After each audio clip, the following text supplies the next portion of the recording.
오늘은 정치수다 팟캐스트 정치 알아야 바꾼다 98회 방송 시작하겠습니다. 오늘 방송은 정청래 키워드 분석을 중심으로 진행하도록 하겠습니다.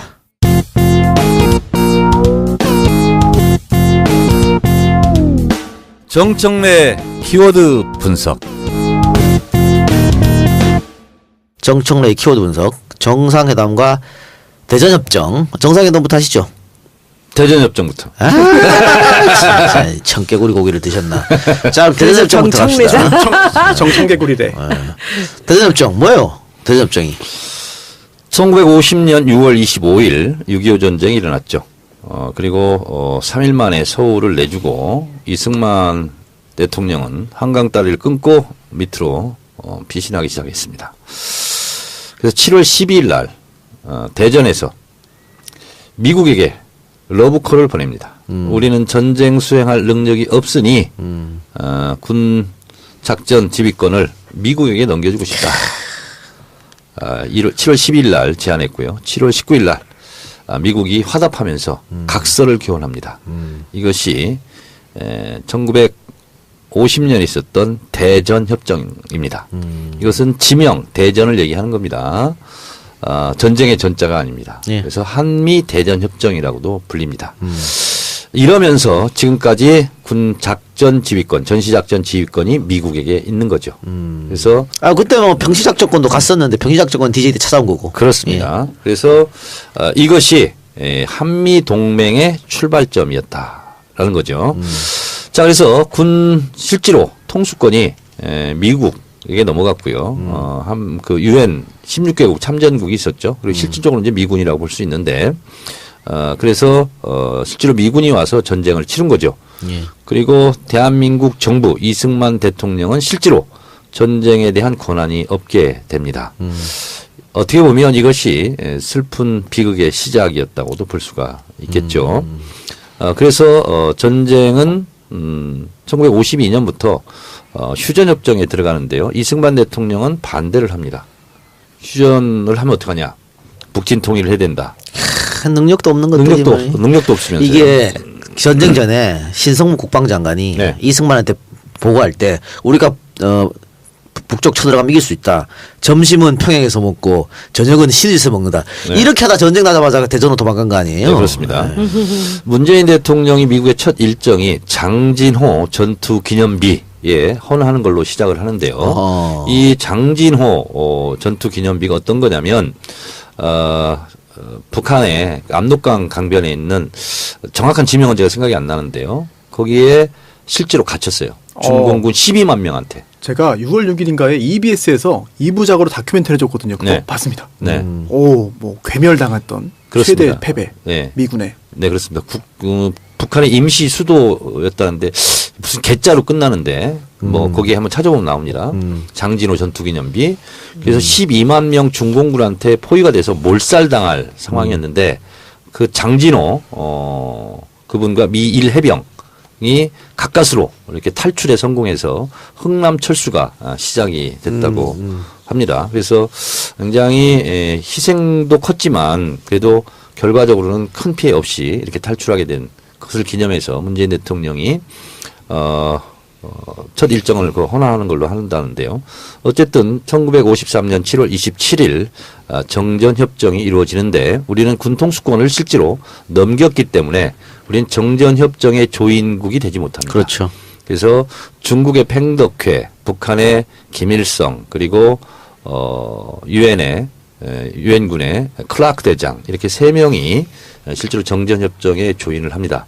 그리고 전쟁이 잠시 끝난 게 아니라 종전이 아니라 이제 휴직에 들어가는 거죠. 그러니까 이승만 대통령은 휴전을 반대한 대가로 요구하는 것이 한미 상호 방위 조약입니다. 그래서 한미 상호 방위 조약 체결을 원했고 그래서 미국이 실제로 한미 상호 방위 조약을 체결하게 됩니다. 한미 상호 방위 조약의 핵심은 뭐 네 가지 얘기하는데 두 가지만 말씀드리면 하나는 한국과 미국은 우방국이기 때문에 서로의 안전 위협에 대해서 전쟁에 개입할 수 있다라는 겁니다. 그래서 유엔 결의가 있지 않아도 미국은 한반도의 유사시에 언제든지 유엔 결의가 없어도 허가가 없어도 교전에 참여할 수 있는 조약을 맺게 되는 거고요. 또 하나는 한국 영토 내에 아니면 그 주변부에 군대를 배치할 수 있고 그것을 허락하는 조약이 있습니다. 이게 한미 상호 방위 조약 4조에 그것이 포함이 되어 있습니다.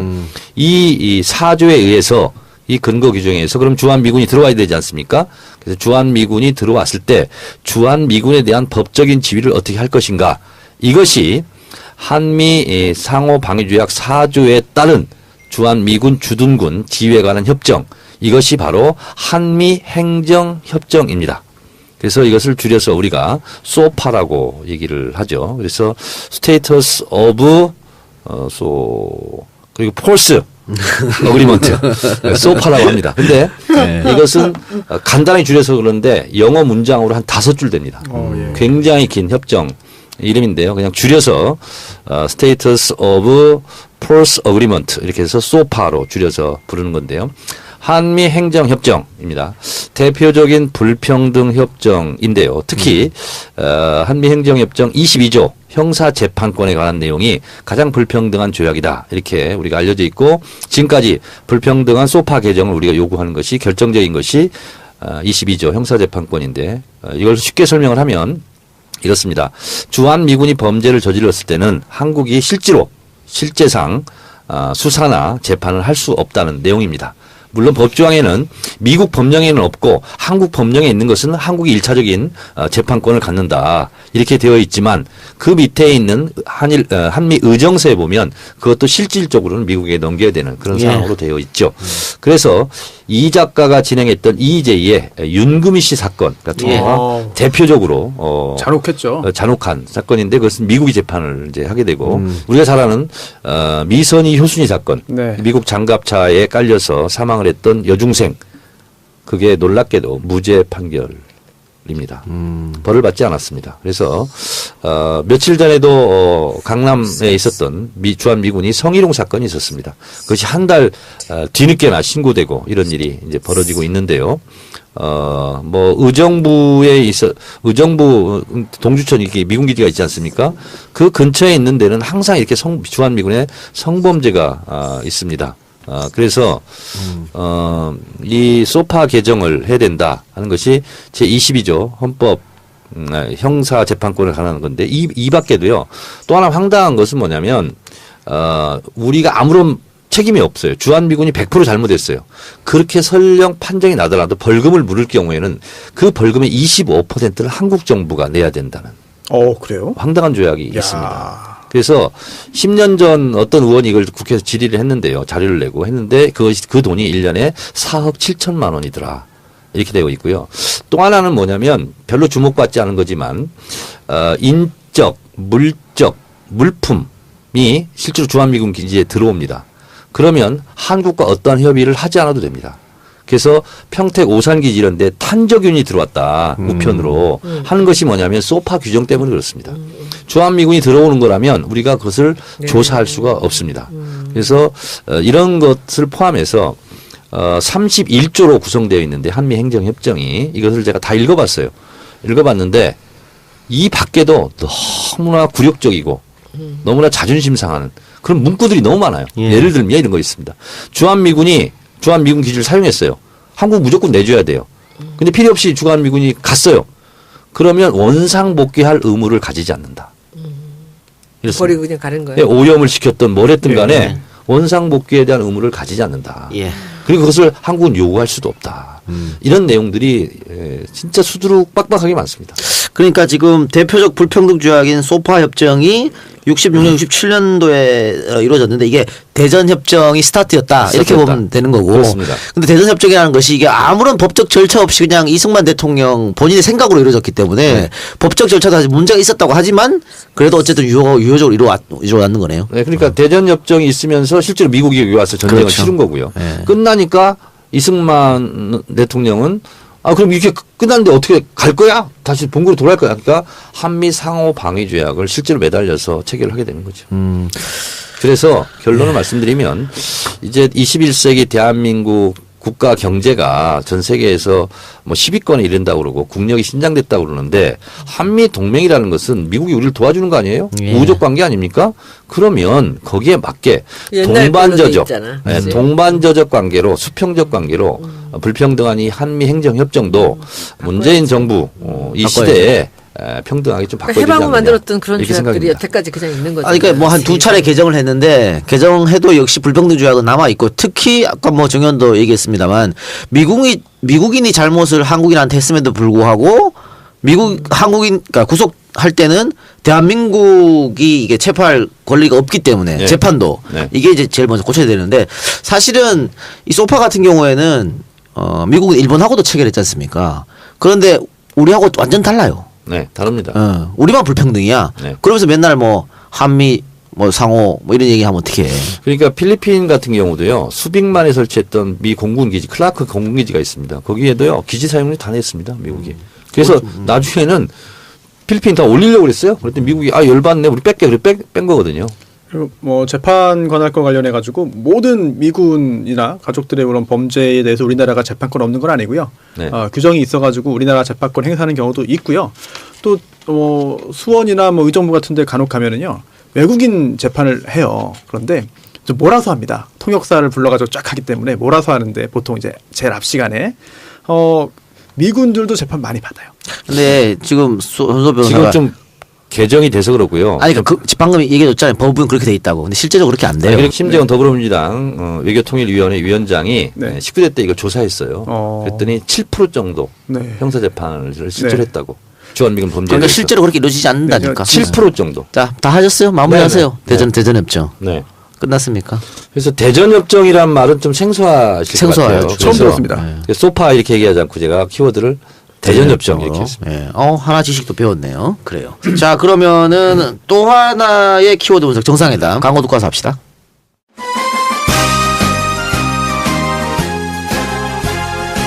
안녕하십니까? 요즘 뉴스 보는 재미 어떻습니까? 살기 좋은 세상 여러분과 함께라면 만들 수 있겠죠. 그럼요.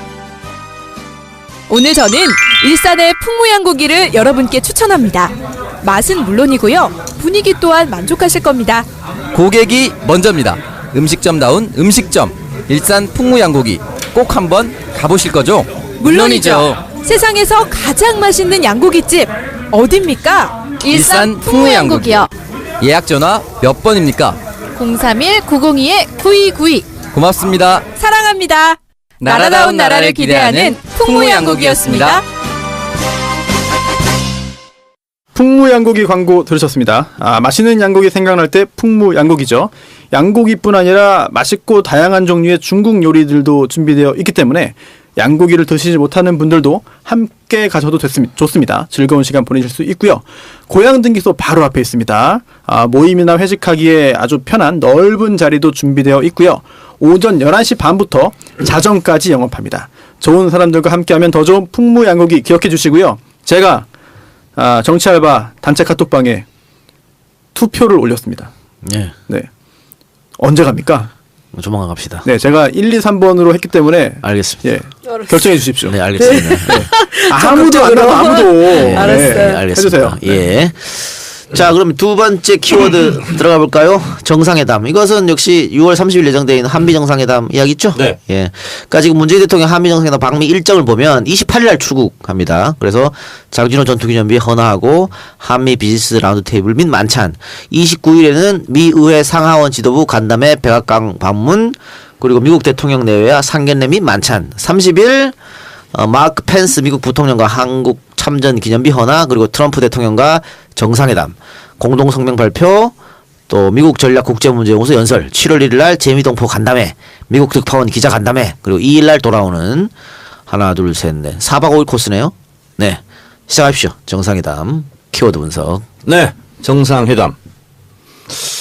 손수호 변호사께 묻겠습니다. 네. 이 작가는 모르고 손수호 변호사가 알 것 같아서 뭡니까? 묻겠습니다. 20세기 네. 세계적인 사건 네. 두 개를 꼽는다면? 20세기 사건이요. 네. 첫 번째 2차 세계대전. 네. 두 번째 문재인 대통령 당선. 20세기입니까? 21세기잖아요. 20세기 2차 세계대전 첫 번째로 뽑을 수 있을 것 같고요. 그렇지 않습니다. 아닙니까? 네. 두 개의 사건을 꼽으라면 1917년 러시아 혁명을 꼽고요. 그다음에 90년대 후반 아기 양 돌리 복제 이것이 세계 질서를 뒤바꾼 세계적 사건으로 두 개를 꼽는다고 그럽니다. 진짜요? 네, 그렇습니다. 나는 구소련 붕괴. 아니 그러니까 그 시작이 1917년 볼셰비키 네. 혁명으로부터 나온 거니까 이거는 자본주의 사회주의 이 질서를 바꾼 거고요. 그리고 돌리양 복제는 생명의 질서를 바꾼 거다. 그래서 이제 두 가지 사건을 얘기하는데요. 1917년 볼셰비키 혁명을 통해서 사회주의가 이제 전 세계에 이제 만연하게 되고요. 그러면서 동유럽이 실제로 러시아의 지배를 받게 되고요. 그리고 중국 대륙에서는 가장 인구가 많은 모택동 중국 혁명이 일어나고요. 그럼 베트남, 니카라과, 쿠바 등 19세기의 사회주의 혁명이 일어납니다. 그리고 이것이 실제로는 미소의 대립으로 예. 그리고 자본주의와 사회주의의 대결로 사실은 제3차 세계대전이 이것 때문에 일어나는 것이 아니냐 할 정도로 냉전을 거듭하죠. 박정희가 유신을 했던 논리도 그런 거였죠. 네, 그렇습니다. 그래서 결국은 우리도 직접적인 그 영향권 안에 들어서 우리가 정통성이 약한 우리 정부가 실제로 북한 공산당 때문에 국민들이 한국식 민주주의를 적용해야 된다. 뭐 이러면서 실제로 예, 반공 이데올로기가 지배를 했던 한반도가 바로 또 그런 세계적인 동서 냉전 갈등이 첨예하게 대립됐던 휴전선을 중심으로 했던 국가이기도 합니다. 그런데 이 미소 냉전, 자본주의와 공산주의 이 냉전을 허물었던 계기가 바로 정상회담이었습니다. 그것이 미국의 닉슨 대통령이 실제로 베이징에 가서 모택동을 만납니다. 그러면서 핑퐁 외교를 하죠. 그러다가 결국은 미국과 중국이 국교를 맺습니다. 자, 근데 그 전까지만 하더라도 할슈타인 정책이라고 들어보셨습니까? 네? 할슈타인 정책. 아니요. 이게 뭐냐면 중국하고 잘 지내면 안 된다 이런 거예요. 그래서 우리도 자유 중국이라고 얘기했죠. 타이베이, 예, 대만. 예, 대만. 대만하고만 수교를 맺어야 되는 거예요. 그러니까 중국하고 맺으면 안 돼요. 미국의 외교 전략인가요? 그렇습니다. 할슈타인이 뭐 장관인가요? 이게 이제 유럽에서도 똑같은 일이 벌어지는데요. 그래서 할슈타인 정책을 펴면 이게 이제 미소 냉전으로 해서 강대국들이 전형적인 약소국들을 꿀리는 정책이에요. 우리하고 친한 나라만 얘기해. 우리가 싫어하는 나라하고는 수교하면 안 돼. 이런 거거든요. 그래서 실제로 초강대국 미소를 중심으로 해서 소련하고 가까우면 미국하고 멀어지고요. 미국하고 가까워지면 소련하고 멀어지고 이렇게 외교에서도 눈치를 보는 그런 시대가 있었습니다. 할슈타인 독트린. 네, 그거네요. 서독만이 독일의 유일한 합법 정부다. 그렇습니다. 그러니까 타이베이도 뭐 그런 거였은 거죠. 그렇습니다. 예. 예. 하나의 중국 이런 것도 비슷한 건가요, 그러면? 아니, 그거하고 좀 다른 거예요. 예. 그런 거고요. 그래서 이제 이것을 결국은 이런 20세기의 볼셰비키 혁명이 세계의 질서를 바꾼 그 세계적인 사건으로 됐는데 그걸 역시 허물었던 것도 결국은 정상회담을 통해서 이것이 동서 냉전 갈등이 되고 갈등이 해소되고 대탕트가 이제 오기 시작하는데요. 그것을 열었던 것이 정상회담이다. 예. 이렇게 얘기를 합니다. 그래서 살아생전에 동교동의 김대중 대통령이 말씀을 하시길 어떻게 얘기하냐면 실제로 국가 이익을 추구하는 것이 외교고 국가 이익을 위해서라면 악마와도 손잡아야 된다. 그것이 대표적인 경우가 닉슨과 모택동의 악수였다. 이렇게 얘기를 합니다. 그런 관점에서 이번에 우리 문재인 대통령이 미국에 가서 이제 미국과 정상회담을 하는데요. 한미 정상회담은 지금까지 63차례가 있었습니다. 그리고 이번에 문재인 대통령이 64번째 예. 한미 정상회담을 하는데요. 한미 정상회담을 제일 많이 했던 대통령은 이명박 대통령 11차례 했습니다. 아, 부시랑 골프 치고 그때. 뭐 그렇습니다. 그리고 김대중 대통령은 10차례 했고요. 노무현 대통령은 9차례 이렇게 했는데요. 이제 문재인 대통령도 집권 5년 동안 미국하고 한 10번 정도 만나지 않을까 그런 생각을 하고 있습니다. 트럼프랑 제일 많이 만나겠죠. 네.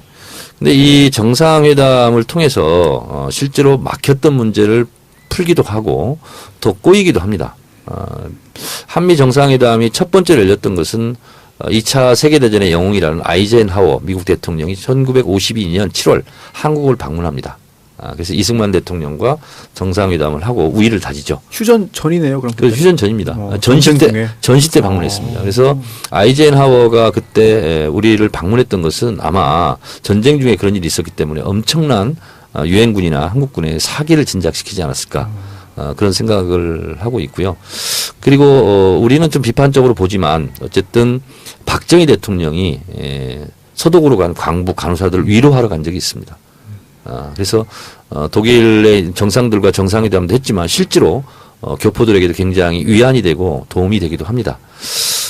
전두환 전 대통령이 어쨌든 미국에 가서 교포들한테 환영을 받았다 이런 뉴스를 계속 내보내는 것은 이런 정상회담을 통해서 취약한 자기의 정통성 있는 것을 또 반가이 하는 경우도 또 반가이가 뭡니까? 전문 용어예요. 전문 용어입니다. 만회? 그런데 오랜만에 듣는 실제로 한미 정상회담은 뭐 양국의 힘 때문에 상당 우리가 끌려다니고 뭐 이런 경우가 있었는데 실제로 우리가 큰 소리를 내면서 이렇게 대접받았던 정상회담이 딱 한 차례 있었다면 그게 바로 이제 박정희 대통령입니다. 그게 뭐냐면 베트남 참전? 오 정확하시네요. 베트남 참전을 부탁을 할 수밖에 없었던 미국의 입장에서 그러면 내가 한번 미국에 가줄게. 박정희 대통령이 이렇게 나왔을 때 미국에서 전용기까지 내준 그런 일도 있었습니다. 이번에도 뭐 경비를 다 미국에서 된다면서요? 뭐 그건 모르겠어요. 근데 이제 박근혜 때는 박정희가 근데 그 정상회담이 안 직전에 대통령이 아닐 때 미국을 또 갔었거든요. 국가재건 회의 쿠데타 이후에 국가재건 최고위 의장 때 가서는 뭐냐면 나 인정해줘 이렇게 이제 눈도장 받으려고 이제 가기도 그때는 푸대접 받았죠. 그렇죠. 네, 그렇게 그런 일이 있습니다. 그래서 실제로 꼬여 있는 남북 관계라든가 여러 가지 문제를 실제로 풀 수 있는 가장 획기적인 계기는 역시 정상회담입니다. 근데 이제 정상회담은 가서 단판을 짓는다 이렇게 생각하시는데 실제로는 내부적으로는 80-90%는 조율을 해서 마지막 뭐 꼭지를 딴다거나 이런 거 같은 경우는 현장에서 할 수도 있겠는데 이번 문재인 대통령의 첫 방미 외교가 성공적으로 이루어졌으면 좋겠는데 백악관 화력 만찬이라든가 이렇게 정상회담을 하는 거 멘트 하나하나는 다 기록이 되고 다 보도가 되잖아요. 그래서 그런 부분도 문재인 대통령이 잘 해주셨으면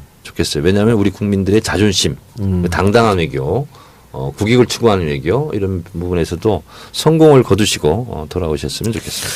그런데 그 정 의원께서 미리 정상회담 조율한다 얘기하셨잖아요. 네. 그러니까 지금 아마 청와대에서는 사드나 한미 FTA를 주요 의제로 삼지 않겠다는 입장인 것 같아요. 그리고 이제 정상회담 할 때도 이 얘기를 안 할 것 같은데 트럼프 대통령이 스타일상 돌발적으로 갑자기 이 얘기를 꺼낼 수도 있잖아요.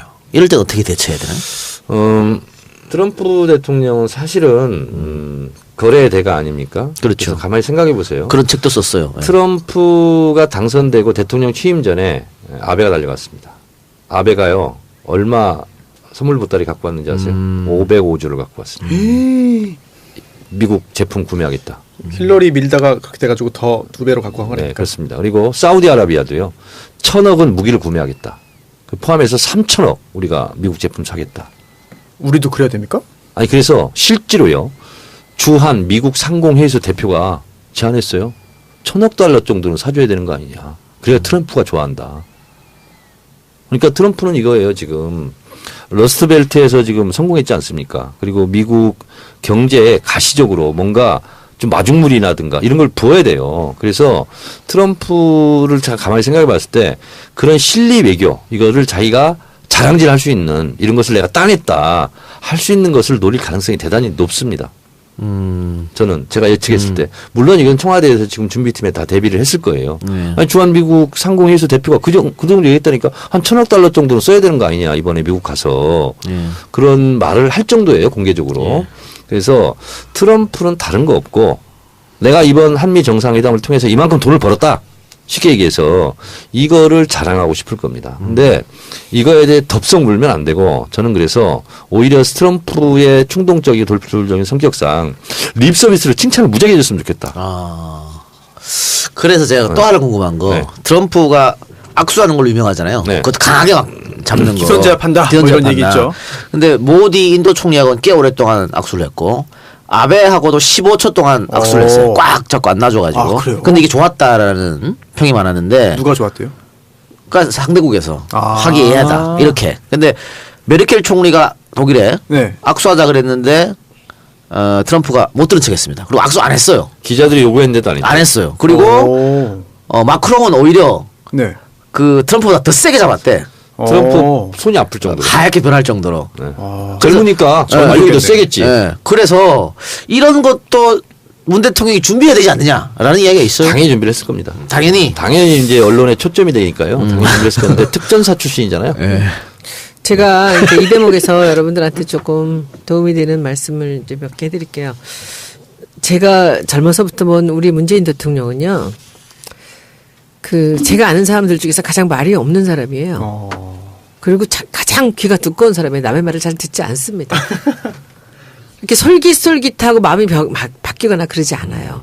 그러니까 저는 강경화 장관한테 이렇게 굉장히 신임을 하고 했던 이유도 외교와 안보는 대통령이 하는 거라는 그 믿음을 자기가 갖고 있고 소신이 굉장히 뚜렷하기 때문에 이 장관이 대통령을 도와주는 어떤 역할을 하는 거라는 생각을 하는 거죠. 그래서 굉장히 권위적이고 이런 사람들보다는 옆에서 자기를 잘 보필해 줄 사람을 원했던 게 아닌가라는 생각을 했거든요.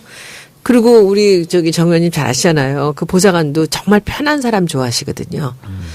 근데 그런 면에서 지금 그리고 이분이 돈의 문제 지금 청와대에서 일체 지금 개인적으로는 한 푼도 쓰지 않겠다는 거예요. 자기 개인을 위해서는 사적인 자기 월급 받는 거 돈 이외에는 하나도 안 쓰겠다는 거거든요. 한 푼도 못 쓰게 한대요. 또 하나는 저는 참 궁금한 게 우리 영부인이 이제 어떤 패션을 보일지 그것도 가신거리가 될 수 있죠. 아주 가슴거리예요. 근데 우리 영부인이 원래 한복집 딸이잖아요.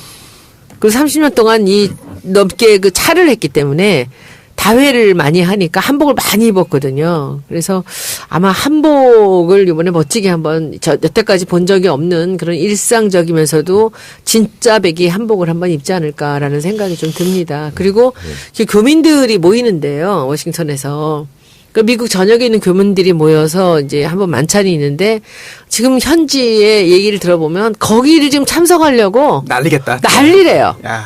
그래서 말도 못하는 경쟁률을 뚫고 이제 거기 몇백 명이 오는 모양이에요. 네, 그것도 굉장히 여러 관심이. 그래서 키워드를 정리를 하자면 인기가 너무 좋아가지고. 실제로 꽁 잡는 게 매거든요. 네.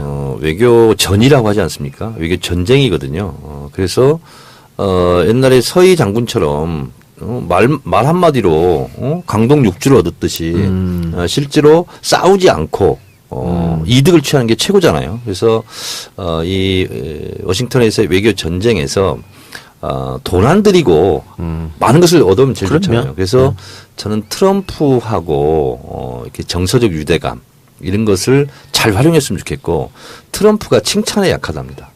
그래서 실제로 트럼프가 좋아할 수 있는 그 립 서비스 있잖아요. 이런 것을 잘할 필요가 있다. 이런 생각이 들어서 아마 트럼프가 지금까지 자기가 정치 철학이든 소신이든 막 밝힌 거 있을 거예요. 그거 다 싹 다 정리했을 겁니다. 그리고 트럼프 대통령이 언제 어디서 이런 말을 했는데 내가 전적으로 동감한다. 예. 이런 동감할 수 있는 것들을 다 뽑아가지고 아마 작전을 다 짰을 거라고 저는 생각을 합니다. 그리고 또 한 가지는 저는 이런 통쾌함을 좀 기회가 있었으면 좋겠어요.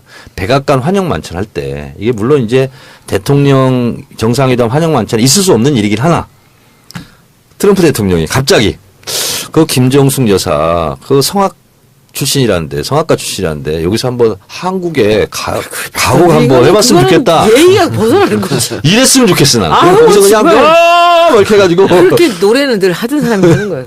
그래 어쨌든 정의 말처럼 외교부에서 악수 얘기는 벌써 미리 갔을 것 같고요. 그걸 준비 안 했다면 오히려 더 이상한 거고. 네. 그러니까 악수할 때 어떻게 할지 아마 트럼프 악수는 워낙 유명하기 때문에 기자들이 많이 모를 겁니다. 그 장면 그렇습니다. 찍으려고. 네. 그리고 문정숙 여사 옷차림 어떨지 그런 것도 한번 재밌게 보면 될 것 같고요. 문정숙 여사 맞아. 김정숙 여사. 이름. 아니 미국 이름이 문정숙 맞아요. 근데 사실은 맨날 문정숙이라 그러네. 김정숙 정상회담에서 중요하지 않은 게 없지만 네. 지금까지 우리 언론의 보도 태도는요. 핵심보다는 예를 들면 패션이 어땠다. 예. 예를 들면 악수가 어땠다. 네. 이런 거 가지고 위주로 보도를 하거든요. 근데 이번에는 실제로 문재인 정부 출범 이후 처음 있는 정상회담이고 그리고 미국과 또 정상회담이고 또 사드 문제, 북한 핵 문제, 남북 대화 문제 이런 게 다 이제 돼 있기 때문에 실제로 알맹이를 좀 중심으로 보도했습니다. 아니 그리고 저는 한미 정상회담 하고 나면 다시 문재인 대통령의 지지율이 80%. 올라가죠. 네. 당연히. 다시 또 80% 박스권에 갇히지 않을까. 그리고 실제로 지금 미국에서는 현지 얘기를 제가 자주 지금 듣는데 그 여태까지 그 미국 대통령이 보인 적이 없었던 정도로 정가가 이 문재인 대통령 오는 것에 대해서 긴장하고 있다는 거예요. 네. 이게 우리가 촛불이 뽑아낸 대통령이라는 거, 그리고 박근혜를 그냥 일시에 우리가 탄핵을 하고 이 문재인을 뽑았다는 것 때문에 우리가 존중하고 우리나라에 인기가 있는 대통령이기 때문에 그들도 마음대로 못하는 또 거죠. 의회에서 굉장히 긴장하고 있다 그래요. 문재인 대통령이 이제 미국 의회에서 연설할 수 있게 해달라 뭐 그런 이야기도 미국 상하원 의원들이 직접 뭐 했다 이런 얘기도 그리고 있죠. 연설도 되게 멋질 근데 거라고 이제 또 우리 국빈 기대할 수 방문이 있고. 아니래요 이번이. 아 그래요. 그래서 국빈 방문 때나 그건 가능하다고 그러던데. 국빈 방문이 아니래요? 네, 이번에는 국빈 방문이 아니랍니다. 근데 뭐 미국은 워낙 정보력이 뛰어나서 박근혜 때 실질적 대통령은 박근혜가 아니었다는 걸 알지 않았을까 미국은 원래부터. 그래서 이번에는 문 대통령한테 잘할지도 모르다는 생각이 드는데 정 의원이 서희 얘기를 했으니까 손소 변호사 네. 이경재 변호사가 말이죠. 네. 그 을지문덕 장군이 시를 가지고 네.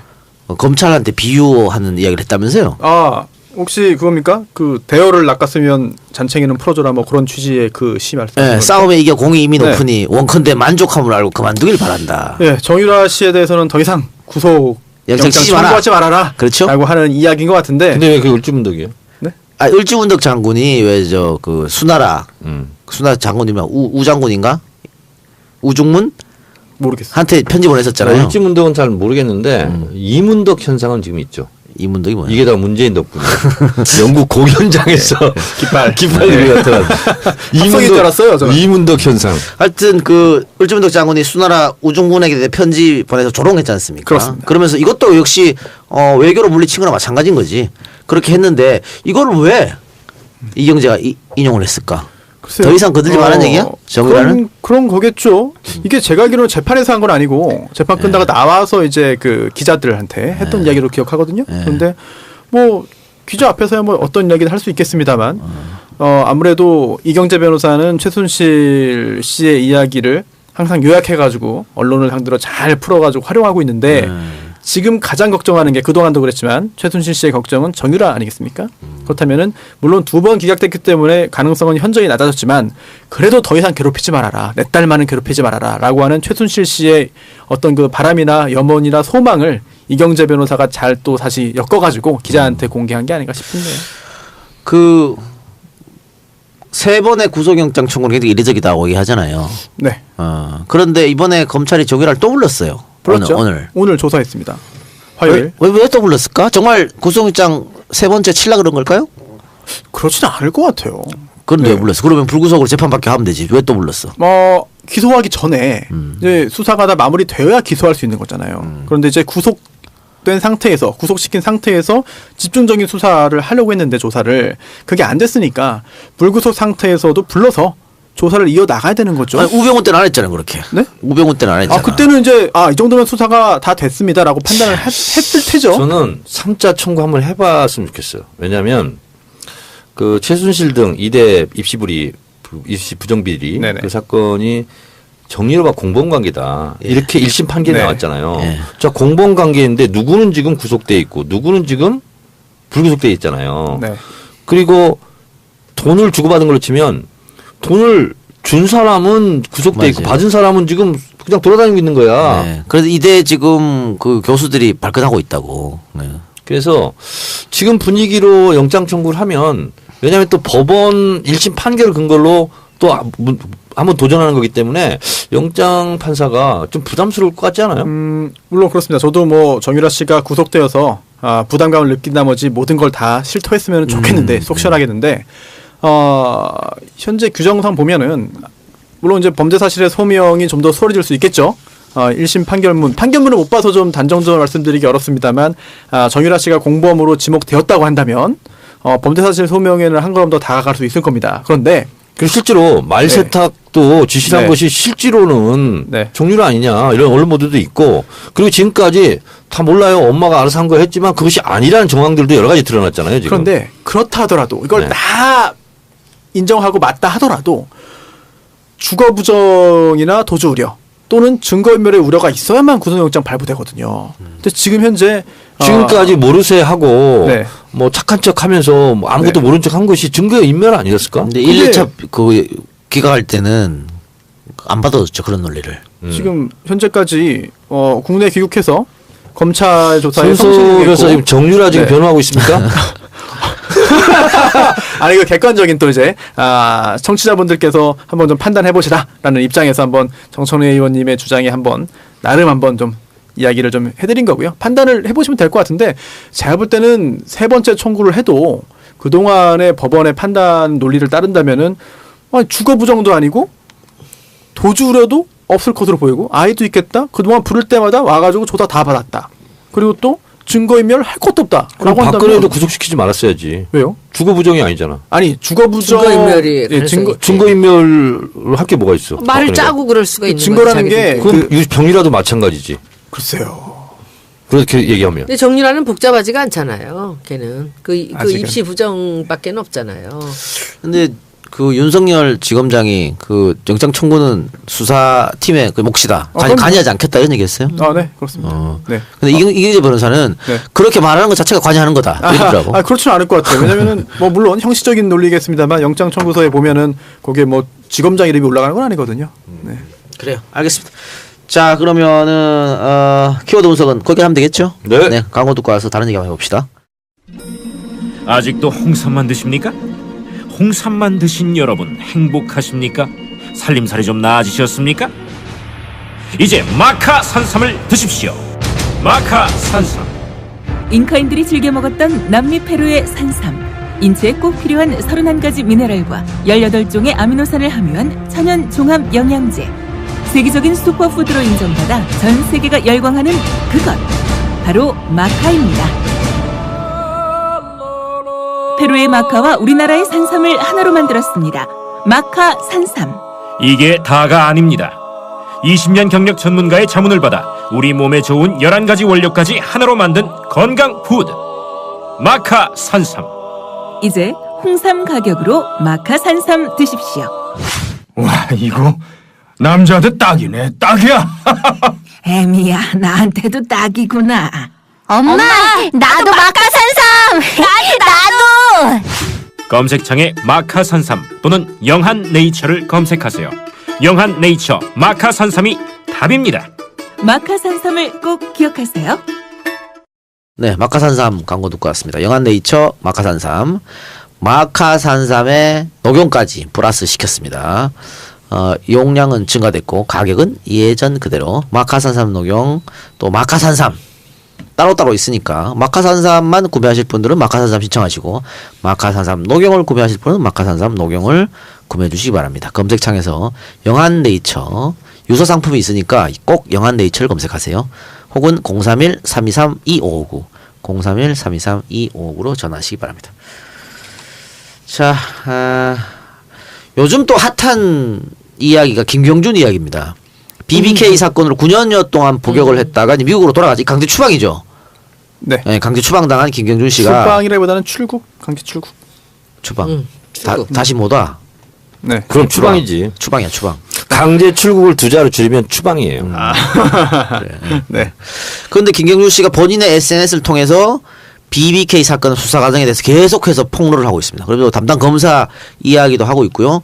실제적으로 기획 입국을 시도한 사람은 민주당이 아니고 그렇습니다. 유영하 변호사다. 네, 실명을 거론했습니다. 그렇죠. 이러면서 다시 BBK 사건에 대한 관심이 집중되고 있어요. 또 어제는 JTBC와 인터뷰를 하면서 BBK 실소유주가 이명박이었고 그 증거까지 갖고 거래내역. 있다. 그렇죠. 네, 거래내역. 네. 라고 얘기했습니다. 이거 이렇게 하면 다시 한번 뇌관이 폭발할 것 같은데 일단 저거부터 여쭤볼게요. 꽤 오래전에 이게 사건이 불거졌잖아요. 그러면은 공소시효 문제는 없나요? MB 잡아넣는 데 대해서? 대통령을 했기 때문에 중단되나요? 그때까지는? 기간 동안? 이게 글쎄요. 어떻게 되지? 이게 지금? 공소시효가 중단되는 것으로 저는 알고 있어요. 5년 동안.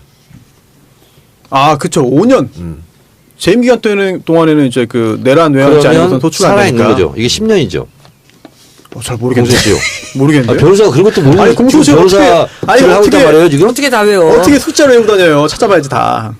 숫자 외워가지고 그거 하는 사람이 더 이상한 거예요. 이거 10년 공소시효. BBK 네. 내가 설립했다는 없지만 설립했고 그리고 투자자문에서 했고 그래서 28.8% 이문이 났다. 광운대 동영상 있잖아요. BBK 동영상. 그래서 지금 그런데 당시 검찰이 그걸 무죄라고 정봉주 의원이 구속된 사유가 그거예요. BBK 실소유자는 이명박이다. 근데 그 말은요. 진짜 너무 억울한 것 같아. 박근혜도 했어요. 그러니까. 2007년 경선 때. 난 너무 억울한 것 같아. 손수 변호사. 네. 공소시효 빨리 좀 알아봐 주세요. 아니 저는 근데 이명박 전 대통령에 대해서 적용될 만한 그 죄가 뭔지 지금 잘 모르겠어요, 사실. 그 죄가 어떤 건지를 알아야 그 죄의 그 법정형을 보고 그 형의 수위에 따라서 공소시효가 달라지거든요. 그렇다면 어떤 죄로 처벌할 수 있느냐? 김경준이 주장하는 것은 BBK 실소유자가 네. 이명박이다. 근데 본인은 계속 아니다. 그게 무슨 죄예요? 거짓말을 했잖아요. BBK가 사기쳤잖아. 그래가지고 주가 조작 사건이다. 주가 조작을 했잖아. 주가 조작. 그러면 네. 그 BBK 관련된 그 주가 조작을 이명박 대통령이 했다? 그렇게 되죠. 그런 거 실소유자니까. 지금까지 지금 뭘 지금 양 거야? 아니 근데 실소유자로 해가지고 모든 그런 범죄를 했다? 손수 변호사. 네. 이런 것에 대해서 아니, 지금 잘 모르고 있어요? 제가 이때는 정치에 전혀 김경준이 관심 없더라서. 사퇴하세요. 김경준이 그걸로 저요? 처벌받아서 9년 살았어요. 손수 변호사. 변호사직 사퇴하세요. 계산 좀 해보겠습니다. 네. 요새 사퇴가 유행이에요. 사퇴하세요 다음은 반드시 닥치세요인데. 그렇죠? 이게 BBK 주가 조작 사건인데 쉽게 말하면 이거잖아요. 주가 조작 사건인데 김경준한테 덤택이 씌운 거예요. 그리고 BBK는 내게 아니다. 이런 거잖아요, 지금. 횡령액이 50억 이상일 때 공소시효가 10년이네요. 그럼 10년이네. 횡령? 네. 사기가 아니라? 네, 10년인데 지금 대통령 기간 5년은 정지되니까. 네. 이렇게 된 거예요. 손 변호사 쉽게 얘기하면 예. BBK가 있고요. 네네. 그리고 이제 김경준이나 정봉주 의원 주장은 그 실소유자는 이명박이고 그리고 광운대 동영상에 실제로 내가 설립했다는 게 취지로 네. 말을 했고 그리고 투자 자문회사를 세웠고 그리고 또 바지회사를 세워서 네.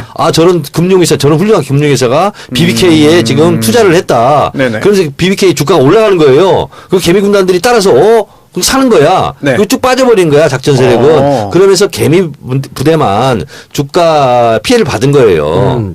그러니까 LKE 이뱅크를 설립해가지고 319억 원대 회사 자금을 횡령했다. 이게 이제 김경준의 죄야. 네. 319원대 회사 자금 옵셔널 벤처스 코리아를 인수한 후에. 근데 이 옵셔널 벤처스 코리아를 인수할 때 BBK 자금이 동원됐는데 김경준은 그 BBK 실소유주는 이명박이다 되는 거죠. 이게 지금 법에 따르면은 이게 횡령봉으로 인한 그 이익액이 5억 원 이상이면은 이제 특경법, 특정 경제범죄 가중처벌 등에 관한 법률 적용됩니다.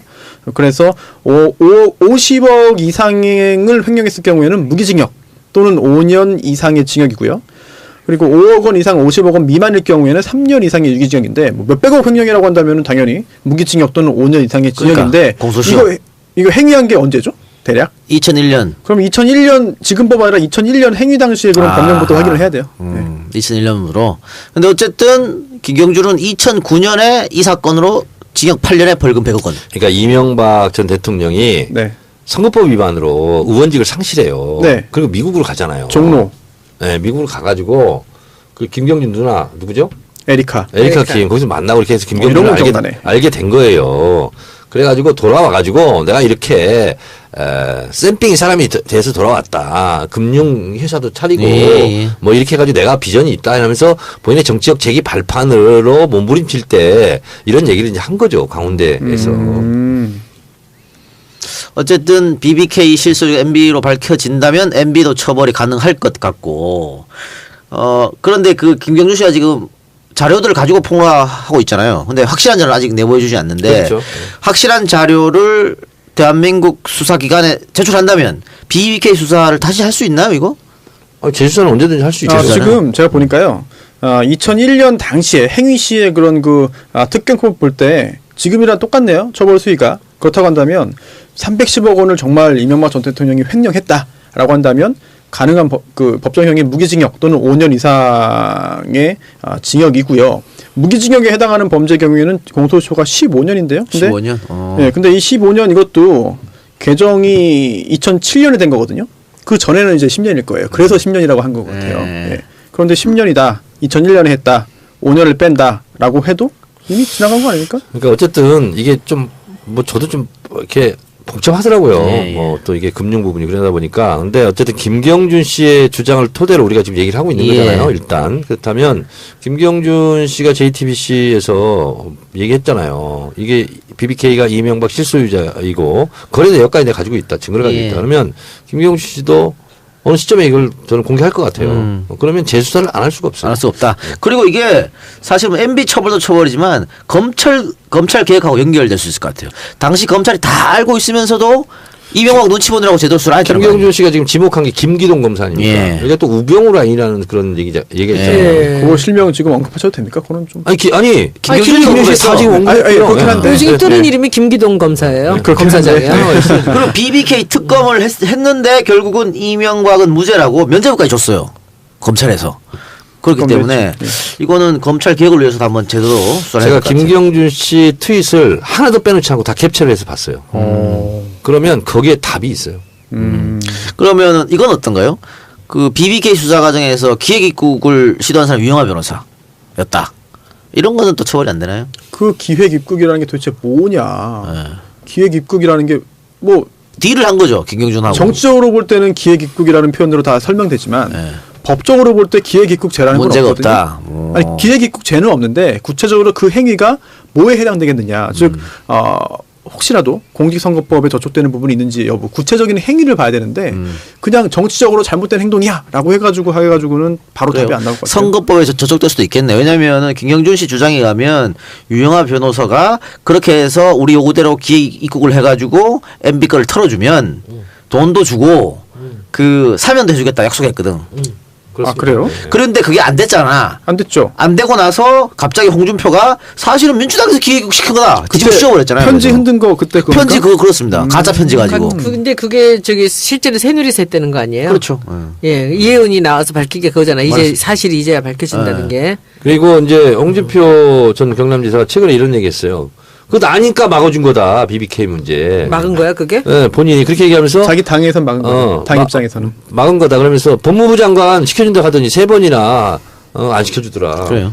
뭐 BBK 뭐 특별대책위원장 뭐 그런 비슷한 거 하지 않았습니까? 식사했어요? 뭐 이러고 있었어. 기자들 질문하니까. 홍준표는 어떻게 그게 될까요? 그때예요. 홍준표 어떻게 될까? 홍준표. 아, 근데 되겠죠, 이게 뭐. 이 비 될까? 그럼 뭐 되겠죠. 어떻게 이 난리인데. 생각하세요? 이 난리인데. 아이 뭐 되겠죠. 그래도 인지도가. 인지도가 되는 당에서 뽑는데 무슨 인지도? 아니 그러니까 그 당 안에서도. 어때요, 정 의원님? 그 홍준표가 홍준표가 되면 더 좋아요. 민주당은. 더 좋아요. 홍준표가 됐죠, 당연히. 근데 지금 저렇게 난리를 치는데도 결국은 아, 되나? 우리가 생각하는 것과 그 자유한국당 당원 지지자들이 생각은 달라요. 멋진 거죠. 제가 봤을 홍준표가. 때는 홍준표는 자유한국당 당대표가 되고 대법원 심박은 어떻게 될까요? 아니 대법원 판결이 남았잖아요. 홍준표. 유죄 받아가지고 법정 구속될 것 아, 같아요. 멋있다. 그러면 되지 뭐. 그럴 수가 있을까요? 대법원에서? 파견소 시킬 수도 있죠. 파견선하면 다시 2심으로 돌아가서 네. 이제 그 2심 절차가 진행되는 거죠. 거기에서 이제 다시 재판을 받아야 되는 거죠. 예. 그러니까. 예. 어쨌든 BBK 사건 재수사하게 되면 재미있게 돌아갈 것 같습니다. 네. 그리고 이 홍준표가 흔들었던 가짜 편지 있잖아요. 네. 김경준이 거기에 대해서 손해배상 청구해갖고 형사 민사 다 이겼어. 거기에 대해서. 아 그래요? 예. 아 제가 이 BBK 잘 모르네요. 너무 모르네요, 제가. 어렵기도 하고. 하여튼 재밌을 것 같습니다. BBK 사건이 어떻게 될지.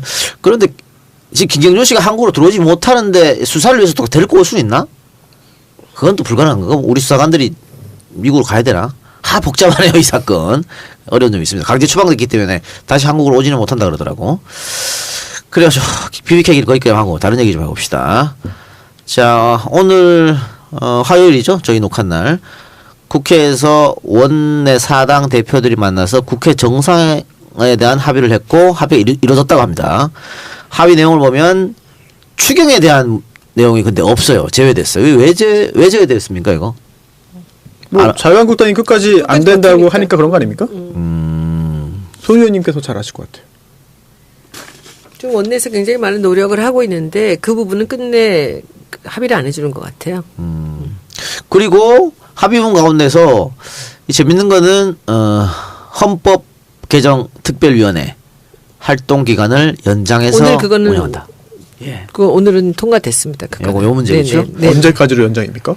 그 날짜는 아직 그 써놓지는 않은 것 같은데. 그런데 이렇게 연장해서 한다 그래봤자 지금 시간이 너무 촉박한데 내년 6월 지방선거까지 이걸 마무리한다는 게 어떻게 될지 모르겠습니다. 근데 이것도 좀 어렵지 않을까요? 네, 지켜보도록 하더라고요.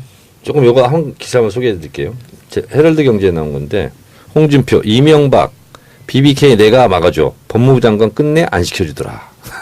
그뿐이 아니라 제 기억으로는 환경부 장관 제안 와가지고 안 했다라는 말도 했습니다. 네, 그쵸? 그랬던 것 네, 같아요. 맞아요. 근데 BBK 사건도 뇌관 중에 하나고요. 4대강, 뭐 BBK, 우리 MB 선생도 밤에 좀 잠이 안 올 것 같아. 그래, 그렇죠. 자, 그런데 어쨌든 여야 원내대표가 합의를 해서 합의문을 작성했는데 지금 야당이 주장하고 있는 장관 후보자들 사퇴하라고 하는 그분들이 대통령 임명을 강행하게 되면 또 시끄러지지 않을까요? 뭐 계속 시끄러울 거예요. 시끄러울 건데 저는 이 지금 야당이 무리한 요구가 떡 하나 주면요 떡 2개 내달라고 그러고 그렇죠. 또 2개 주면요 10개 그렇죠. 달라고 그러고 계속 그러거든요. 너무 어이가 없는 거야. 뭐 이거 양보해라 저거 양보해라. 아니 근데 우리 당은 왜 가만히 있는지 그래서 모르겠어. 떡 달라고 할 때 주지 말고 생각지도 않을 때 뚝 던져주는 게 훨씬 더 왜 줘요 나을 것 떡을? 자, 그러면 이렇게 우린 받았어요 옛날에. 하여튼 전략상 정의당 같은 경우에는 민주당하고 그렇게 각을 세우지 않고 있습니다. 야당이지만. 아니 많이 우리 우호적이에요. 그렇지, 우호적이잖아요. 그리고 국민의당 같은 경우에 이번에 그 조작 사건 때문에 많이 기가 죽어가지고 예전처럼 그렇게 못할 것 같고. 근데 그 사실인지 모르겠는데 송영무 후보자에 대해서는 정의당도 반대한다 이렇게. 네, 맞아요. 예, 그건 그렇죠. 네. 예. 그랬는데 이제 남은 거는 바른정당하고 자유한국당인데 자유한국당은 뭐 처음부터 계속 끝까지 반대할 거고 바른정당이 이혜훈 의원이 당대표가 됐어요. 좋아질 것 같지 않아요 우리하고는? 그래서 여쭤봤습니다. 네. 어떻게 보세요? 뭐 전 좋고 나쁘고가 없는 것 같습니다. 크게 바뀌지 않을 것이다. 네. 아니, 리즈너블해요. 지금까지 그 아니 하태경이 이쪽 이런 사람 사람들. 당선되보다 좋지 아니, 않아요? 저는 본질적인 그 줄기 있잖아요. 나무로 치면 네. 줄기는 뭐 똑같은 거고 네. 곁가지 몇 개는 그럴 수 있다고 보는데 저는 17대부터 이혜원 의원을 압니다. 그리고 토론도 해봤고요. 근데 지금이 좀 이상해요. 네, 솔직히 그래요? 그렇게들 말씀드리면. 얘기하시더라고요. 저기 대통령 당선되고 얼마 안 됐을 때는 문재인 대통령 두렵다 그러고 막 그랬다고 너무 잘해서. 아니, 지금도 조금 그래요. 오히려 그런 면이 우리가 상대하기 더 어려울 수 있어요. 오히려. 제가 볼 때는 전략적인 측면일지라도 일단 그 대표로 취임한 이후에는 초기에는 적어도 초기에는 문재인 대통령 민주당 정부에 좀 우호적인 그런 그 제스처를 취하지 않을까. 그러면서 여태까지 계속 그랬어요. 선거 끝나고. 자유한국당과 좀 차별화를 주기 위해서. 저는요 이거거든요. 소리를 내며 한 대 때리는 것보다 소리 없이 지근히 아무도 모르는데 한 방 때리는 게 더 무서운 거예요. 저는 그렇게 생각합니다. 뭐 그럴 수도 있는데 저는 어쨌든 만약에 바른정당이 손소 변호사가 말한 그런 스탠스로 온다면 자유한국당을 협공하는 그렇게 했으면 좀 좋겠다는 생각 들어요. 근데 이제 자유한국당을 정말 싫어하긴 하더라고요. 제 판도라 싫어해요. 같이 촬영해보니까 우리가 싫어하는 것보다 더 더 싫어해요. 그 정도입니까? 아주 싫어해요. 굉장히 심했던 사람 중에 하나이기 때문에 근데 아마 자유한국당을 우리처럼 싫어한다고 해서 우리 편이 되는 게 아니에요. 정치라는 게. 저희 동네 지역구 의원인데. 그 동네 삽니까? 네. 부천에 사네? 아니요. 그 동네가 서초감. 좀 편차가 심합니다. 저희처럼 이제 변호사 사무소 시장 동네. 이름이 딴 데는 뭐 네. 율촌이던데 거기는 네. 손변 부촌이에요? 이거 참. 그런 개그감으로 수다면 못 들어오죠. 네. 그거 아니어도 못 참. 들어갈 것 같아요. 그래요. 알겠습니다. 자, 더 하실 말 있어요? 오늘 못다한 말. 손혜원 의원님. 뭐 저는 뭐 여러 가지 너무 많은 사안을 머릿속에 안고 있어가지고 검찰 알바는 계속 하실 거고. 그럼요. 이제 10회 예정하고 10회. 10회. 그럼 지금 4번 했나요? 5번. 5번. 오늘 5회가 지금까지 방송 중에 제일 재밌었다는 얘기도 있어요. 계속 제일 재밌어요. 그러니까 처음보다 둘째가 낫고 둘째보다 셋째가 낫고 이 넷째 넷째가 계속 전 나지는데 그러니까 점점 더 이 최 변호사가 네. 작정을 하고 해요. 그 한번 들어보시면요. 말을 도대체 너무 길어서 이 사람 숨 넘어갈 것 같아서 막 끊어 내가. 저는 아직도 그럼 못 또 들었어요. 끊는다고 근데. 난리야. 그 5번째 거 들어보시고요. 그리고 1번, 2번, 3번, 3번 다 재밌어요. 정주행 해야 됩니까? 역주행해도 됩니까? 역주행해도 돼요. 그냥 한 다 편을 달라요. 들어도 되잖아요. 예. 다르니까. 예. 근데 최강욱 변호사랑 제가 이제 검찰 개혁을 합시다. 하고 싶은 얘기를 합시다 해서 이제 판을 깔았는데 사실은 제가 뭐 검찰을 뭘 알아. 그래서 이제 김남국 변호사를 끌어들인 거예요. 같이 하는데 김남국 변호사가 얼마나 준비를 많이 하는지 몰라. 근데 준비를 해오는데 그거 할 시간이 없어. 근데 혼자 얘기가 끝없이 이어지는데 계속 이어져요. 그러니까는 그동안 전국구에서 이제 늘 이렇게 짧게 했던 것들만 봤었는데 굉장히 그리고 막 주진영 선생이 너무 부러워해. 뭘요? 저렇게 빨리 하는데 저렇게 정확하게 말을 하는데 말이 빠르고요. 그리고 네. 정확하고 쉬운 단어를 써요. 그리고 목소리가 또 이게 좋아. 예, 목소리 좋. 그러니까 그 전달력이 너무 좋은 거예요. 그러니까 막 주진영 선생은 야 최강욱이 너무 잘한다. 최강욱이 너무 잘한다. 그리고 최강욱 변호사는 처음 올 때부터 공 선생이 너무 잘했는데 자기가 이 자리에 들어가서 어떻게 채울까. 웬걸 첫 회부터 이기는 거예요. 더 많은 사람들이 보거든요. 아니, 그 종편에서 가끔 그 화면을 최근에 인용해가지고 이제 보도하는데 그런데 보면은 제가 알기로는 뭐 제가 보지 못했지만 아직 손 의원님하고 최 변호사님하고 김남국 변호사하고 3명이 나오는 걸 아는데 혼자 다 해. 아니 김남국 변호사 나오는 화면 부분을 잘라가지고 네, 손 의원님하고 최 변호사님 2명 아니, 나오는 나도 맨날 잘려. 아 그래요? 그거 근데 화면만 하는 거예요. 그거를 이 사람들이 캡처를 한 거지. 실제로는 첫 회를 했는데요. 최 변호사 혼자만 다 해갖고 내가 김남국 변호사한테 너무 미안한 거야. 왜냐하면 댓글에 김남국 춤이라도 줘라. 너무 아무것도 안 하니까. 그래서 2번째부터는 이제 제가 미리 양해를 구하고 중간중간에 얘기들을 끊고 그 질문이라도 한 번씩 김남국 변호사가 얘기를 하게끔 만들었어요. 근데도 너무 열정적으로 얘기를 하시니까 끊을 수가 없어요. 그래서 좀 억지로 끊어서 몇 마디 좀 쉬게 했더니 손혜원 무식한 게 끊지 말아라고 또 너무 나와. 근데 최 변호사께서 정말 작정하고 해요. 그러니까 검찰 그거 내용 들어봐요. 뭐 너무 무서워요. 예. 내용이 진짜 무서워요. 우리나라 검찰이 어떻게 다 공룡이 됐는지를 첫 회부터 들어가는 거예요. 꼭 듣겠습니다. 박철원이 시작해서 근데 이 사람이 변호사잖아요. 그러니까 자기가 엄청나게 센 얘기들을 하면서도 딱 아무것도 안 걸리게 하는 거예요. 그냥 그렇게 하는데 이번에도 그 앞에 그렇게 멘트를 앞에 그 붙였거든요. 내가 직접 확인한 사실은 아니지만 근데 오늘 그 얘기 써놓은 거 보세요. 얼마나 세게 쓰나. 굉장히 흥미롭고 그러다 보니까 좀 더 긴장도 돼요. 하도 이슈가 되니까. 예. 최강욱, 김남국의 검찰 나라를 바꾼다. 많이 사랑해 주시고. 탁현민 행정관에 대해서는 우리 손 의원님 어떻게 생각하십니까? 전 저번에도 말씀드렸잖아요. 네, 기억이 안 나. 저는 탁현민 씨를 오래전부터 알고 있고요. 이 사람의 성향에 대해서 뭐 그 책 낼 때부터 제가 알고 있습니다. 그래서 그런 책 내놨다가 나중에 어떡하려고 그래요? 그랬더니, 뭐 제가 뭐 무슨 상관이 있습니까? 이랬었어요. 2006년부터 제가 알니까. 근데 지금 상황에서는 제가 보기에 행정관 한 사람을 갖고 무슨 뭐 언론이고 지금 뭐 야당이고 이래라 저래라 청와대다 그럴 필요는 저는 없을 거예요. 그럴 수 없다고 생각하고요. 탁현민이라는 사람이 거기에 맞느냐 안 맞느냐를 떠나서 저는 이 야당이나 언론이 하는 이런 행태가 맞지 않다고 생각합니다. 그리고 잘라도 청와대에서 알아서 자를 것이고 그냥 쓰면 또 알아서 쓸 것이겠지 우리가 이렇게 저렇게 얘기할 건 아니고요. 뭐 이렇게 우리 여성 의원들이 이제 사실은 이제 카톡방에서 많은 얘기들이 있었습니다. 많은 얘기 있는데, 뭐 잘 아시다시피 저는 탁현민을 잘 알고 있고 또 뭐 청와대 입장을 옹호하는 편이기 때문에 저는 표창원 의원 때나 마찬가지로 어디든 들어가지 않았어요. 그리고 저는 그렇지 않습니다. 저는 못하겠습니다. 예. 이렇게 했는데, 사실 우리 여성 의원들도 뭐 그렇게 백회로 나가서 또 엄청나게 지금 또 혼났는데 그렇게 뭐 그런 다른 뜻을 갖고 한 건 아니고요. 이제 주로 이제 여성 관련 단체라든지 이런 데서 일하시는 분들은 이제 여성을 혐오하고 하는 것에 대해서는 굉장히 반응이 민감하거든요. 그런 것 때문에 그런 거지. 근데 저는 뭐 탁현민 뭐 행정관에 대해서는 본인이 그만두고 싶어도 지금 그만두지 못하는 상황이 아닐까? 저는 그렇게 생각합니다. 동감합니까, 선수 변호사? 뭐 일부. 네.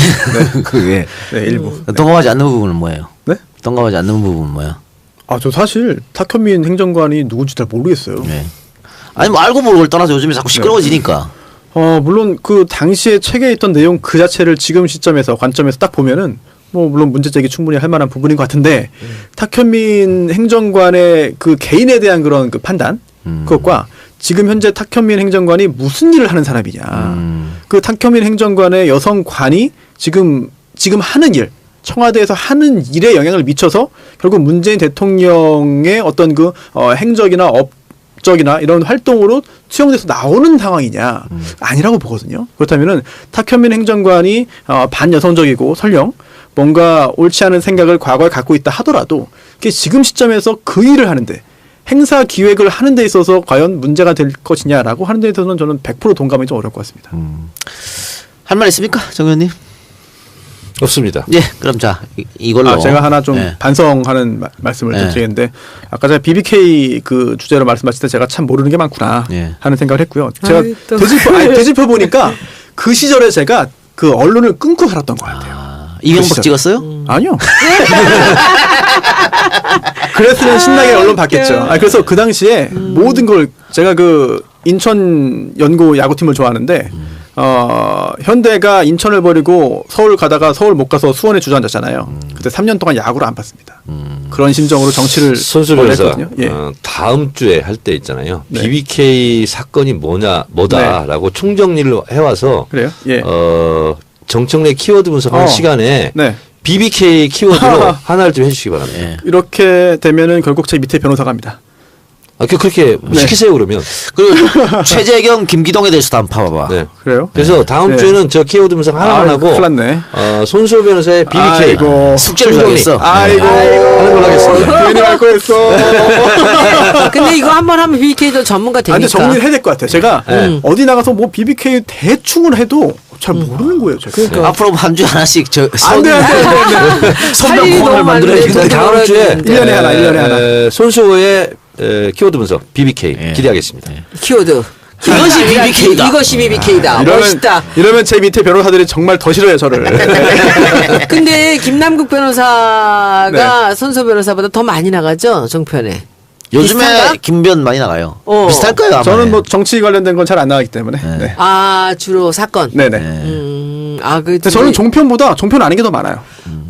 여기저기 많이 나오시더라. 가끔 이거 소리 듣고 깜짝 놀래. 아, 그래요? 라디오도 많이 나가죠. 네. 알겠습니다. 그러면은 이것으로 오늘 방송 마치고요. 저희는 다음 주에 찾아뵙도록 하겠습니다. 근데 이 작가님은 탁현민 행정관 어떻게 생각하는데요? 아니 저는 손 의원님이랑 똑같아요. 여러 방송에서 얘기했어요. 저는 지키고 안 지키고 떠나서 그냥 청와대에서 알아서 네, 하시기를 청와대에서 알아서 하는 저는 거고. 맡기겠습니다. 아니면 뭐 탁현민 행정관 본인이 판단하는 거지 뭐.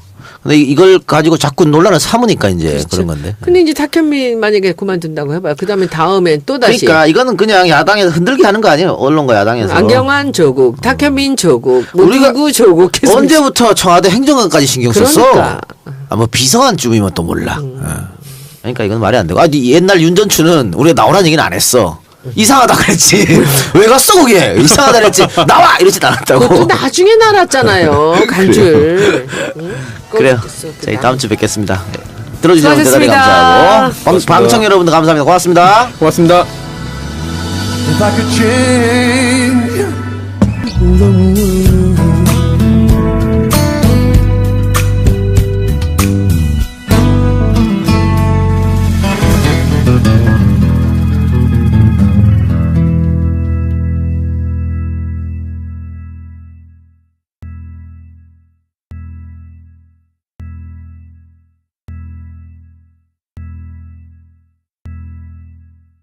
헌법 형사 재판권을 관하는 건데 이 밖에도요.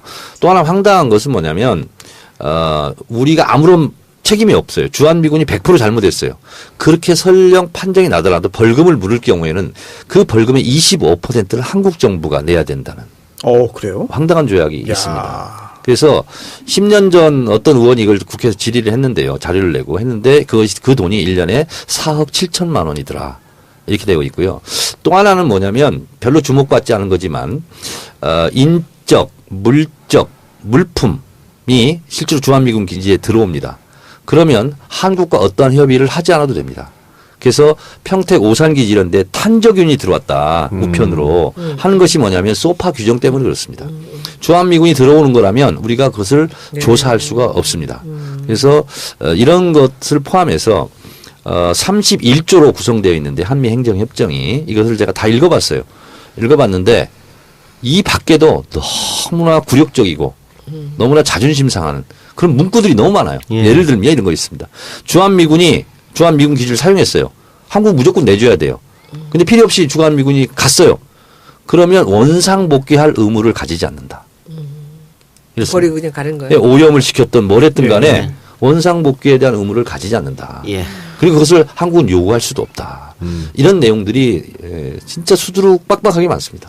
그러니까 지금 대표적 불평등 조약인 소파 협정이 66년, 67년도에 이루어졌는데 이게 대전 협정이 스타트였다. 이렇게 스타트였다. 보면 되는 거고. 그렇습니다. 근데 대전 협정이라는 것이 이게 아무런 법적 절차 없이 그냥 이승만 대통령 본인의 생각으로 이루어졌기 때문에 네. 법적 절차도 사실 문제가 있었다고 하지만 그래도 어쨌든 유효적으로 이루어왔는 거네요. 네, 그러니까 대전 협정이 있으면서 실제로 미국이 여기 와서 전쟁을 그렇죠. 치른 거고요. 네. 끝나니까 이승만 대통령은 그럼 이렇게 끝났는데 어떻게 갈 거야? 다시 본국으로 돌아갈 거야? 그러니까 한미 상호 방위 조약을 실제로 매달려서 체결을 하게 되는 거죠.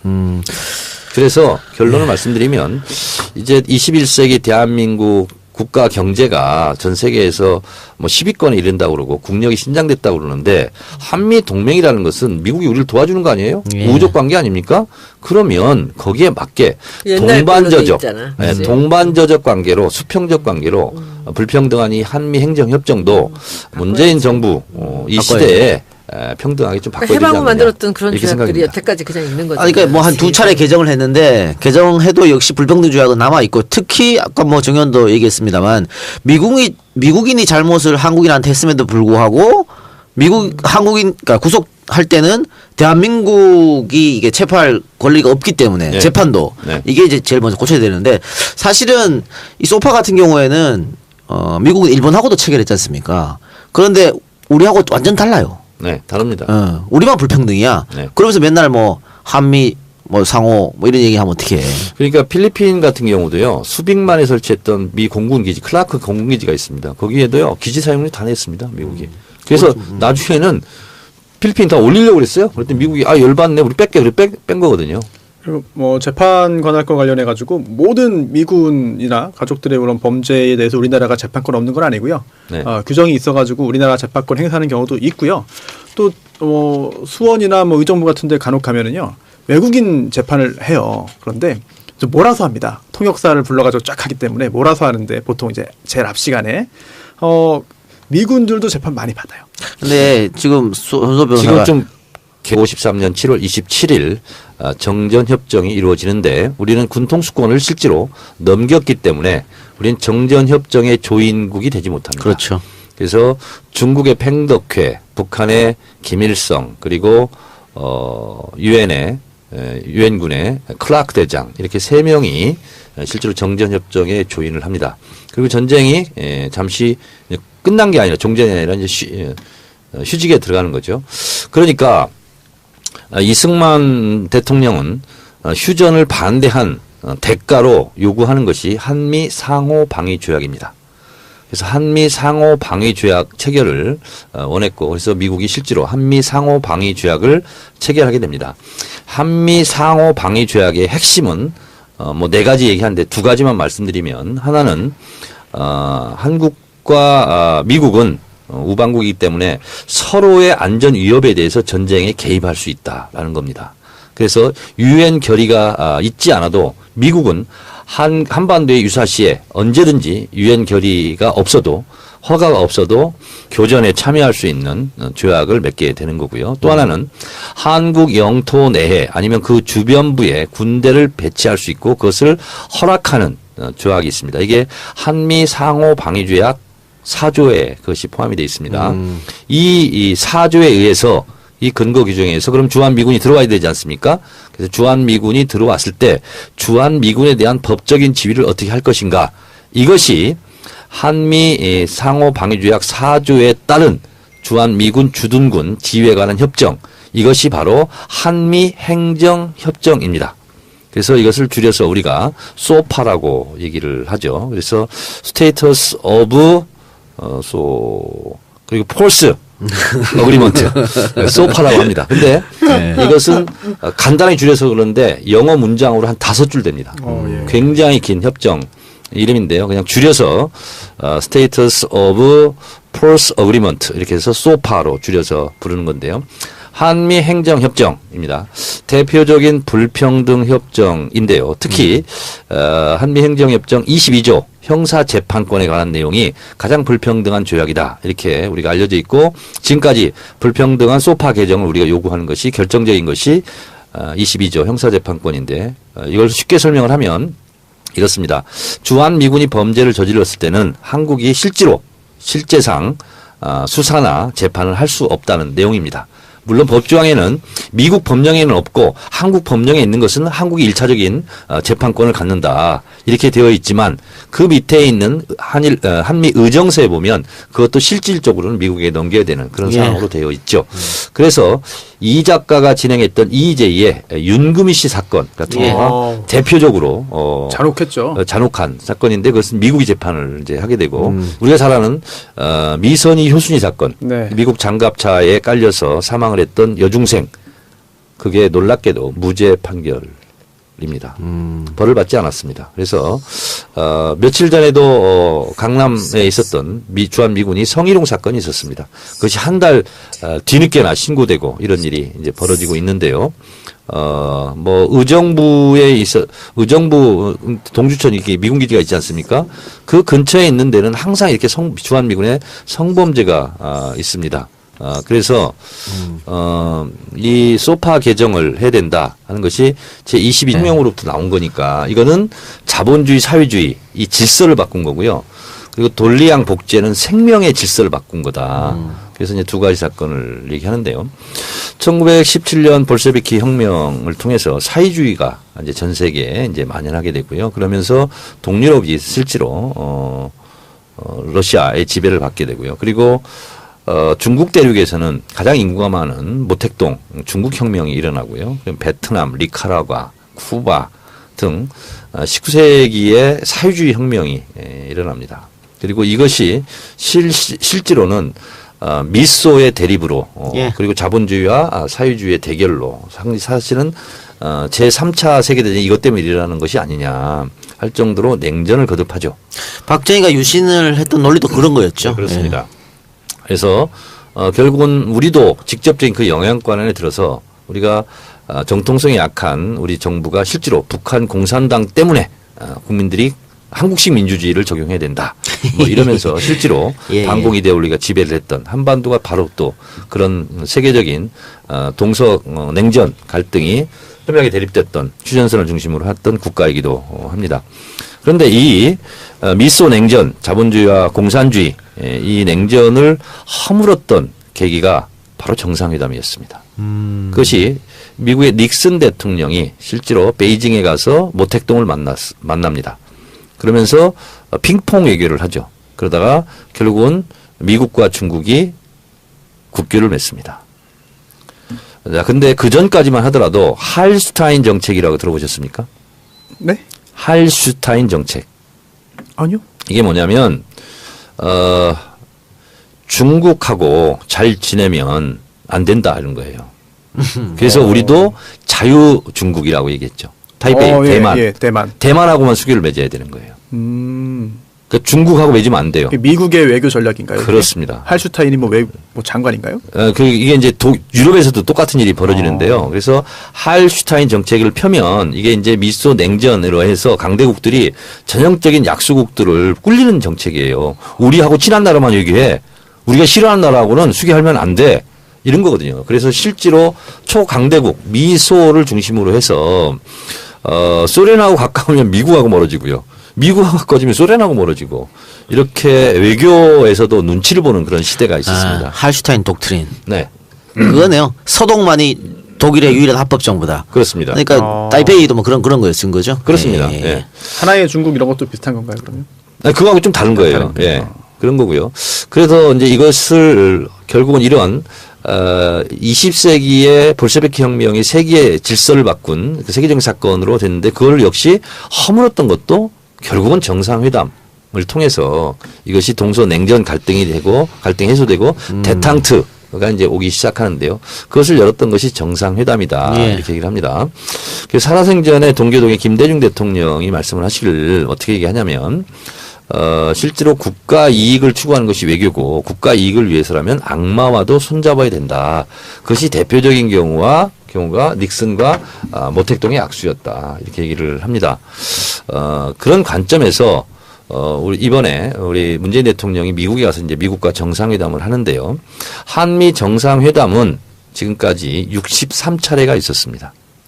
그리고 이번에 문재인 대통령이 64번째 예. 한미 정상회담을 하는데 예정이 돼서 그렇고요. 아니 방금 얘기해줬잖아요. 법은 그렇게 돼 있다고. 근데 실제적으로 그렇게 안 돼요. 그리고 심재원 더불어민주당 외교통일위원회 위원장이 네. 19대 때 이걸 조사했어요. 그랬더니 7% 정도 네. 형사재판을 실제로 했다고.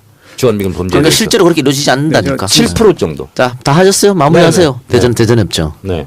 끝났습니까? 그래서 대전협정이란 말은 좀 생소하실 것 같아요. 생소해요. 처음 들었습니다. 소파 이렇게 얘기하지 않고 제가 키워드를 대전협정 이렇게 했습니다. 예. 하나 지식도 배웠네요. 그래요. 자, 그러면은 또 하나의 키워드 분석 정상회담 광고 듣고 와서 합시다.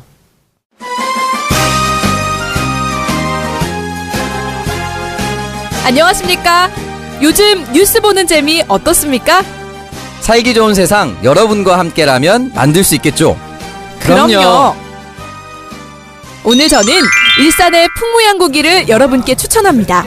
맛은 물론이고요. 분위기 또한 만족하실 겁니다. 고객이 먼저입니다. 음식점다운 음식점 일산 풍무양고기 꼭 한번 가보실 거죠? 물론이죠. 세상에서 가장 맛있는 양고기집 어딥니까? 일산 풍무양고기요. 예약 전화 몇 번입니까? 031-902-9292. 고맙습니다. 사랑합니다. 나라다운 나라를 기대하는 풍무양고기였습니다. 풍무양고기 광고 들으셨습니다. 맛있는 양고기 생각날 때 풍무양고기죠. 양고기뿐 아니라 맛있고 다양한 종류의 중국 요리들도 준비되어 있기 때문에 양고기를 드시지 못하는 분들도 함께 가셔도 좋습니다. 즐거운 시간 보내실 수 있고요. 고향 등기소 바로 앞에 있습니다. 모임이나 회식하기에 아주 편한 넓은 자리도 준비되어 있고요. 오전 11시 반부터 자정까지 영업합니다. 좋은 사람들과 함께하면 더 좋은 풍무양고기 기억해 주시고요. 제가 정치알바 단체 카톡방에 투표를 올렸습니다. 네. 네. 언제 갑니까? 조만간 갑시다. 네, 제가 1, 2, 3번으로 했기 때문에 알겠습니다. 예, 결정해 주십시오. 네, 알겠습니다. 네. 아무도 안 하고 아무도. 알았어요. 네, 알겠습니다. 해주세요. 예. 자, 그럼 두 번째 키워드 들어가 볼까요? 정상회담. 이것은 역시 6월 30일 예정되어 있는 한미 정상회담 이야기 있죠? 네. 예. 그러니까 지금 문재인 대통령 한미 정상회담 방미 일정을 보면 28일 날 출국합니다. 그래서 장진호 전투기념비 헌화하고 한미 비즈니스 라운드 테이블 및 만찬. 29일에는 미 의회 상하원 지도부 간담회 백악관 방문 그리고 미국 대통령 내외와 상견례 및 만찬. 30일 마크 펜스 미국 부통령과 한국 참전 기념비 헌화 그리고 트럼프 대통령과 정상회담 공동 성명 발표 또 미국 전략 국제문제연구소 연설 7월 1일 날 재미동포 간담회 미국 특파원 기자 간담회 그리고 2일 날 돌아오는 하나 둘 셋 넷 4박 5일 코스네요. 네, 시작하십시오. 정상회담 키워드 분석. 네, 정상회담. 손수호 변호사께 묻겠습니다. 네. 이 작가는 모르고 손수호 변호사가 알 것 같아서 뭡니까? 묻겠습니다. 20세기 네. 세계적인 사건 네. 두 개를 꼽는다면 20세기 사건이요? 네. 첫 번째 2차 세계대전. 네. 두 번째 문재인 대통령 당선. 20세기입니까? 20세기 2차 세계대전이 첫 번째로 뽑을 수 있을 것 같고요. 그렇지 않습니다. 아닙니까? 네. 두 개 사건을 꼽으라면 1917년 러시아 혁명을 꼽고요. 그다음에 90년대 후반 아기양 돌리복제 이것이 세계 질서를 뒤바꾼 세계적 사건으로 두 개를 꼽는다고 그럽니다. 진짜요? 네, 그렇습니다. 나는 구소련 붕괴. 아니 그러니까 그 시작이 1917년 볼셰비키. 네. 그런 정치수다 팟캐스트 정치 알아야 바꾼다. 98회 방송 시작하겠습니다. 오늘 방송은 정청래 키워드 분석을 중심으로 진행하도록 하겠습니다.